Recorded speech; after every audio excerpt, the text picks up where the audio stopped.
welcome to Level Tours. I'm your tour guide, Gustav Mahler, and this is our launcher tour of Coal Mine.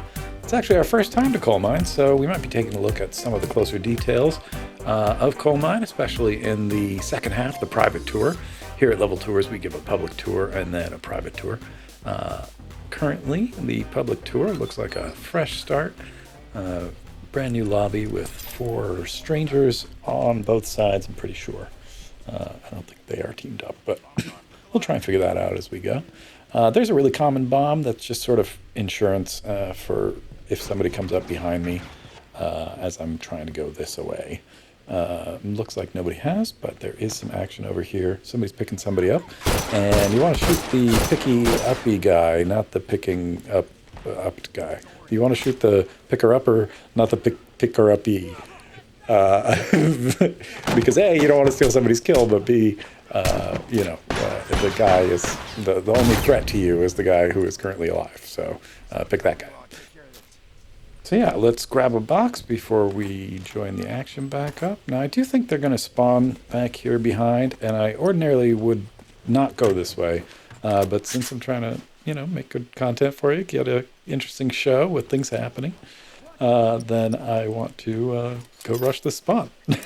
Normally don't rush spawns, it's bad sportsmanship. But yeah, I'm taking a listen. I'm going to see that guy at the background, so I figure these guys coming from the foreground are probably about the same space. And since they're covert, they're going to have a tough time dodging. Now, I don't think that's amazing skill because I'm going to whiff that molly. But with that guy with the paintbrush technique, kind of painting him back and forth while I shoot. And these guys are handled. I love that moment.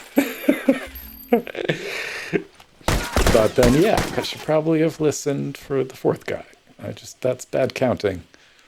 This is a good time to talk about the little dudes on the screen on the left side over there on top. Maybe I'll make a little circle, or maybe I won't, and I'll just make this super awkward. Each one of those represents one of the players during the game. It's not necessarily the order they are on the scoreboard. I think it's the order they are when the scoreboard first launches, but because people can get parts very quickly in a game, that'll shuffle around. So, yeah, the dudes are always the same dudes. So if the X is on the first position and that's me dead, that will be true throughout the entirety of the game. As I come across this situation, pretty good bomb situation, but he underthrows those bombs, and fortunately my launcher picks that up. Here I'm just trying to mark. That would mark somebody down below, up above, whatever. Now that's an actual hit, and this will be a follow-through. He probably was down to like 20 points of life at the end there, so I could just pretty much shoot anywhere on that wall and he would have been down. But I did throw it a little further up the hallway from where the box was, just because I knew he'd be running. He'd be crazy not to run. But that was a 3 potato down, which is an expensive down. And so you want to be careful about those 3 potato downs. That's essentially, whatever, 350 parts. Throughout a game, throughout a game, potatoes are going to cost around 200 parts each, because at the beginning they'll be 340, but then by the end they might be 700 or 800 parts. But the bulk of them will be between 300 and 600 parts. So each potato, so at the beginning they cost like 110, 120 parts each. And here I'm getting shivved. The guy didn't have a shiv. He was just kind of hugging me for a second. But yeah, we lost that while I was chatting. This is one of those games where you feel like it was too easy to get the first few kills. And so I'm considerably more nervous than I should be based on the score. But I was talking about launcher prices. Your first potato costs like, what, 115 basically. I think it's 340 for your first 3. So your first 3 each cost 115 parts each. But by the end, they're costing like 700-800 parts for 3. So those potatoes cost over 200 parts each. So if you roughly think of a potato as being worth 200 parts, you want to try and get 200 parts worth of parts back for each potato that you send out there. So like that second potato is worth, you know, a down and a mark and this other mark. And if this guy had gone down, that'd be that mark target down. The other guy did get.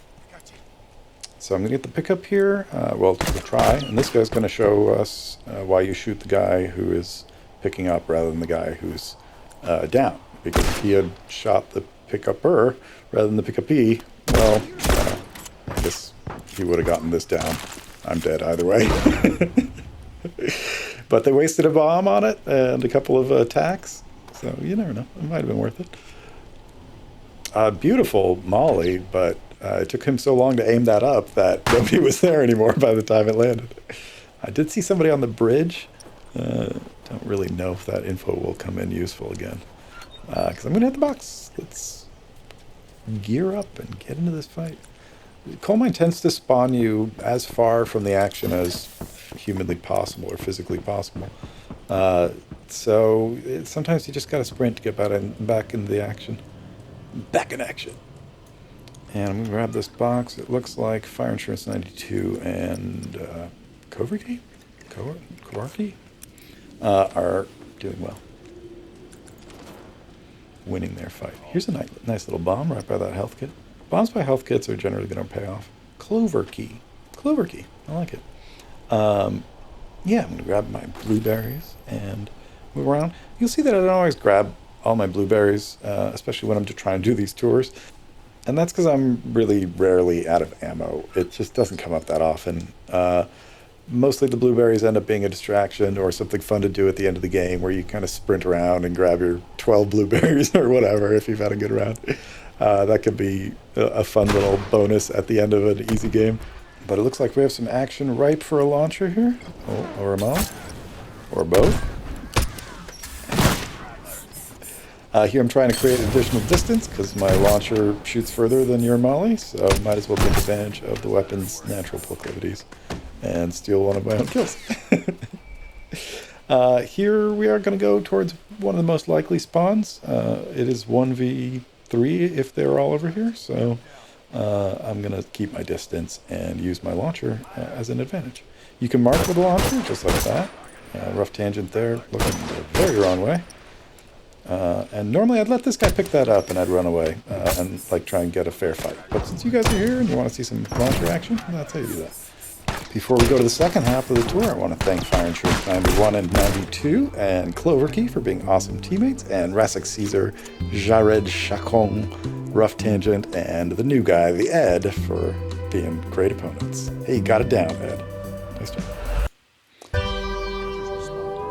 Hey, welcome back to the private half of the coal mine tour, the coal mine launcher tour, that is, specifically. This is our first tour of the coal mine, though, so I'm going to take a look around at some details and specifics as we go, instead of just sprinting everywhere like I am right now. Why don't we go back and take a look at the sign over my head. This is the freeway sign or the highway sign.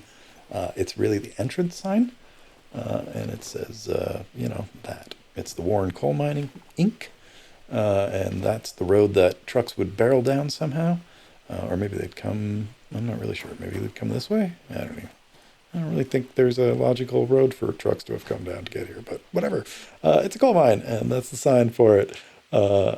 Prep plant entry area, gate A.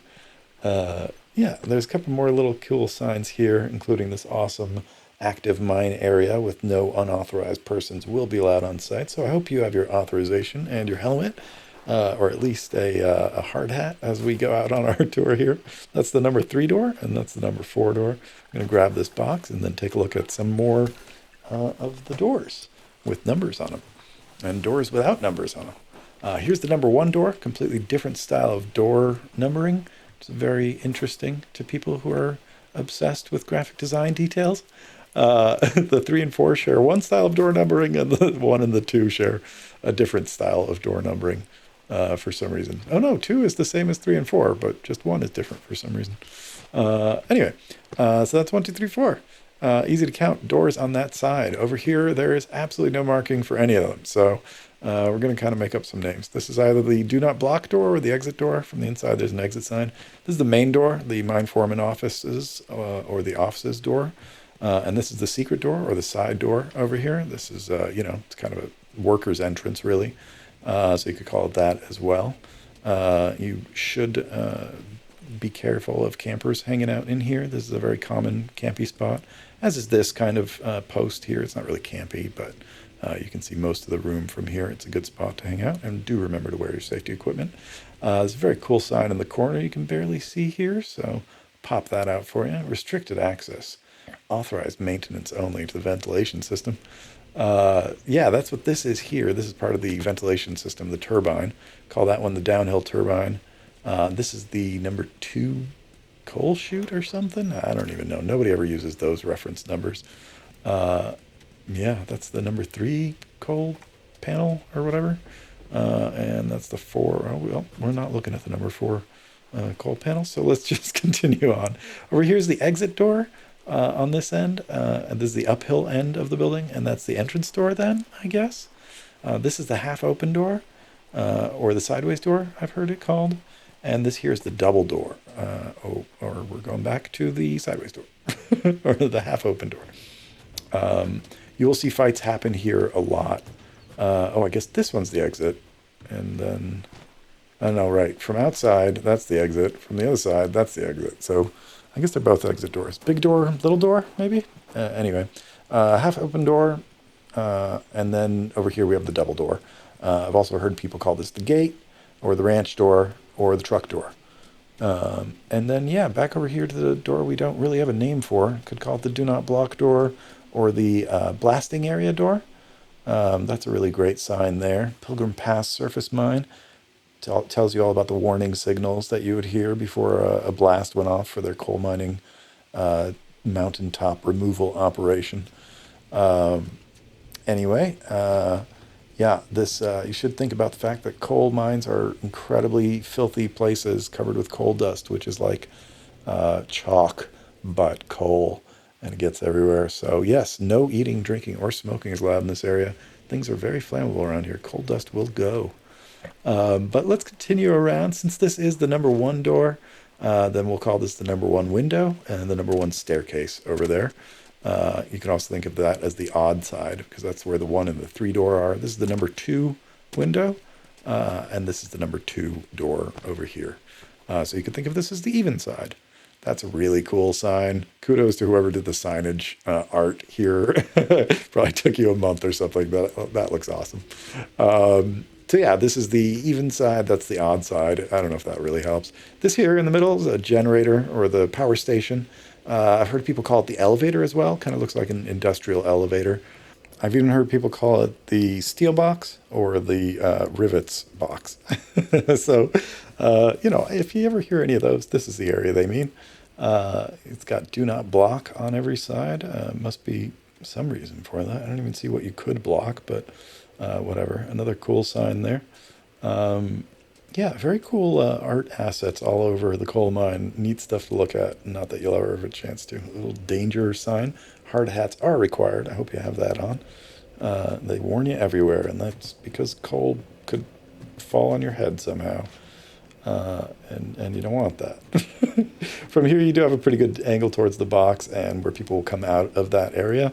This is not cover, though, when you're behind these windows. So stand off to the side and jump out to fight, and then jump back, and then jump out and jump back. Do that sort of a thing. That'll make it safer. So yeah, let's go back to the 3 and 4 box, or the upstairs box, the outside box. 2 other boxes here are outside, but for some reason this one's right outside, I guess. So people think of it as the outside box. But I like the upstairs box, or the 3 and 4 door. Or the upstairs box. Yeah, I don't know. Upstairs is probably best. So yeah, this down here is the truck box, or the downhill box. I hear that most common, but that's a truck, obviously, semi truck. So here's a great bomb. That's a couple of the rookie bombs I've shown you. This one is basically people spawn and they come over, and I guess that's a spawn bomb. I don't really leave that one anymore, but that's one of the 2 main rookie bombs here that I can think of. You know what? Actually, I can think of a couple more upstairs, so I guess we'll take a look at those in a second. But here we are at the turbines box, or the generators box. This is also like the actual coal mine part of things, so that's where the coal would be. It's also the offices, so maybe the offices box. I've heard all kinds of names there. That's another rookie bomb right there. People coming this way can't really see it, and people coming out of this door definitely can't see it, and that usually works. You can also put it in that corner there, or around by this window is really sweet. You can also leave one right out here, and if you have crafter on, you can even jump out, craft, drop a bomb, and run, and then try and get behind that tall box before it blows up. It's worked. It's not like super reliable, but yeah, usually you'll just jump out, drop a bomb, run behind the tall box, or jump in a window, or even run here, and people will jump out after you and die. Actually, don't run uphill because then they could just shoot you without jumping out. You want them to jump out. But yeah, here we are at the rocks box, big rock box, or the freeway sign box, and that's going to lead us back around the upstairs. Now, I think at some point this map was a bit bigger in that you could go upstairs here. I think you could go up on top of that generator. There's like ladder looking things up there. And then I think also maybe there was more to this room on the other side. This here's a super common camping spot, campy spot for your campy campers. They like to hang out there, molly you as you walk up. Yeah. I don't know. People sit here for minutes on end. I just don't have the patience for that kind of play. So, also right here in this corner is another common campy spot. It's easy to go hit that box while somebody's just sitting there, or in this corner while somebody's sitting there, or even behind here. This is actually probably the best spot, except it's terrible to get in a gunfight from there. This is where your Star Wars knowledge really pays off because. In this game, it actually is hugely advantageous to be at higher ground, especially in some of these type of scenarios. Like there, I could shoot them from out there, but I could also just kind of step back here and shoot, and I can see where I'm shooting, and they just totally can't hit me at all. So the higher ground really benefits you in this scenario. Yeah, anyway, you can throw a bomb right at that spot there, or, oh, there's the number 4 door, or whatever that is, panel. I don't know. These, I think, go to the coals on the other side. There's like a couple of coal carts in front of them. It looks like there's probably, I don't know, like a coal thing over there that says vacuum and has arrows. Yeah, so something to do with coal dust. I don't know. Anyway, this is the downhill turbine. That's the uphill turbine. And that's like a big coal chute thing. And that's why I say I think it was bigger, because I think the other half of that room was available to play as well. And I suspect this truck you could go in at some point, because it's like one of the only dump truck looking trucks that you can't actually get inside of for some reason. Like this pickup you can go in, and that other dump truck back there you can go in, but for some reason they sealed up that one. Not sure why. But yeah, here's not a great camping spot. People do hang out in here. You're probably better off just being behind this truck to camp this box if you really want to camp it, which of course is not a thing I recommend doing. Do not endorse camping of boxes. It's a boring way to play. There's no point in winning if you're being boring while you do it. Yeah, so let's take a look around. A good bomb spot right below this little ledge here. It really only catches guys going from that side, but you can also kind of hide it in the bushes around that lower area in the direction I'm not looking. And up here's another campy spot. It's kind of a round corner, so you kind of can't really aim great. It's not great cover, is all I'm saying. But it's a great place to throw throwables from. So if you do catch somebody out there, sometimes you just end up in those positions, even if you're not trying to be a lame player. You just sometimes end up in a position behind where somebody spawned. That's a terrible bomb. I'm not really sure why I set that. I think I was trying to reload. You kind of instinctively reload every now and again when you don't realize that you have a bomb or a molly in your hand. And Naughty Dog did try to address it to some extent, where they made mollies reluctant, but it didn't really solve things. I don't know. You still accidentally throw things. It happens to everyone. Everyone has mollied themselves or dropped a bomb they didn't intend to drop at some point. So I don't feel bad when it happens to you, because it totally will happen to you. Anyway, this is the odd side. So maybe this is the odd side coal thing. That's because of the 3 there. And then this is the even side with the 4 and the 2. And so we could call that the even side staircase if you want. Or the number 2 staircase might work as well.